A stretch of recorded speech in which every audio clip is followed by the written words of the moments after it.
Hai hai hai, Assalamualaikum. Ada mak lagi Besti. Alhamdulillah malam ke-9 Ramadan ini tidak dirasanya mau lagi pertengahan Ramadan. Ada semua tuh baju baru tak? Ada yang ada cepat na tawa pergi beli. Gercep na tawa harus ia tawa gercep mumpung belum pirame toko-toko toh. Kalau minggu-minggu terakhir mises sama Ki jalan berdempet-dempetan, baru susah juga didapat yang bagus-bagus karena lakbus menambil yang pertama-pertama ya di minggu pertama ya pergi jalan berburu mentong. Singkat cerita di sini sampai mak di masjid. Lanjut di sini ambil kak dulu air wudhu sebelum ku masuk ke masjid. Singkat cerita di sini selesai mak ambil air wudhu, di sini mau mak masuk ke masjid.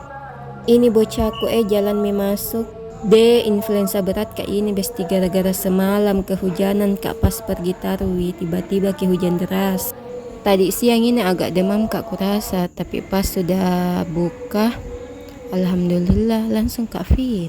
Kukira saya tidak pergi mak tarwi malam ini, tapi alhamdulillah pergi ja. Masya Allah, ini mujizatnya berpuasa. Yang sakit jadi sehat, yang sehat tambah sehat, alhamdulillah.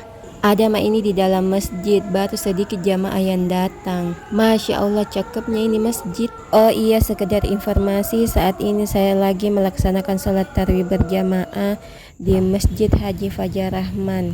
Lokasinya itu di Jalan Perintis Kemerdekaan kilometer 19 Pai, Biringkanaya, Kota Makassar. Singkat cerita di sini selesai orang tarawih Besti, mau terek orang. Oke pale, sampai di sini dulu. Assalamualaikum.